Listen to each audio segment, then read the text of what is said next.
তো গাইস কেমন আছেন আপনারা? আশা করছি অনেক অনেক ভালো আছেন। আজ আবার নিয়ে চলে এসেছি সেই সৌভাগ্যবান ব্যক্তিদের যারা মৃত্যুর কয়েক সেকেন্ড দূরত্ব থেকে বেঁচে ফিরেছে। তো আজকের এই ভিডিওটির মাধ্যমে তাদেরই পার্ট 2 নিয়ে চলে এসেছি। তো ভিডিওটি সম্পূর্ণ দেখার অনুরোধ রইল। যারা চ্যানেলে নতুন তারা ঝটপট করে চ্যানেলটিকে সাবস্ক্রাইব করে ফেলুন। তো চলুন বন্ধুরা, আর বেশি কথা না বাড়িয়ে মূল ভিডিওতে যাওয়া যাক। প্রথমে দেখুন, এই ব্যক্তি ঘন জঙ্গলের মধ্যে দিয়ে গাড়ি চালিয়ে নিয়ে যাচ্ছে, কিন্তু হঠাৎ করে তার উপর একটি হিংস্র ভাল্লুক আক্রমণ করে। তবে হয়তো এই ব্যক্তির ভাগ্য খুবই ভালো ছিল, তাই ভাল্লুকটি বাইকের আওয়াজ শুনে পালিয়ে যায়।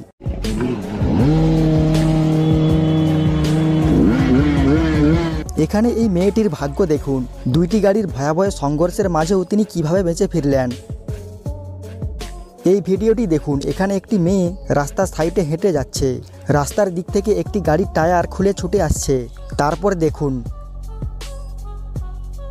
সত্যি মেয়েটির ভাগ্য ছিল বলেই টায়ারটি এত কাছ থেকে মেয়েটির মাথার ওপর দিয়ে চলে যায়। এখানে এই গাড়িওয়ালার ভাগ্য দেখুন, গাড়িটি যদি আর একটু লেট করে সামনের দিকে এগিয়ে যেত তাহলে হয়তো এই খাম্বাটি গাড়ির ওপরেই পড়ত। এখানে দেখুন, দুইটি বাইক মাত্র কয়েক সেকেন্ডের ব্যবধানে বেঁচে যায়। এখানে দুই বাইকওয়ালার ভাগ্য হয়তো একটু বেশিই ছিল। এখানে দেখুন, কোনো কারণবশত প্লেন আচমকাই ক্র্যাশ করে, কিন্তু গাড়িওয়ালার ভাগ্য একটু বেশিই ছিল, না হলে আজ তার 12টা বেজেই যেত। এখন এই ভয়াবহ দৃশ্য দেখুন, এই লোকটি একটুর জন্য যদি হাঁটা বন্ধ করে দিত তাহলে হয়তো তার সাথে কোনো বড়সড় বিপদ ঘটেই যেত। তো গাইস, কেমন লাগলো ভিডিওটি তা অবশ্যই কমেন্ট করে জানাবেন। আর এই রকম আরও ইন্টারেস্টিং ভিডিও পেতে চ্যানেলটিকে সাবস্ক্রাইব করে রাখবেন। ধন্যবাদ।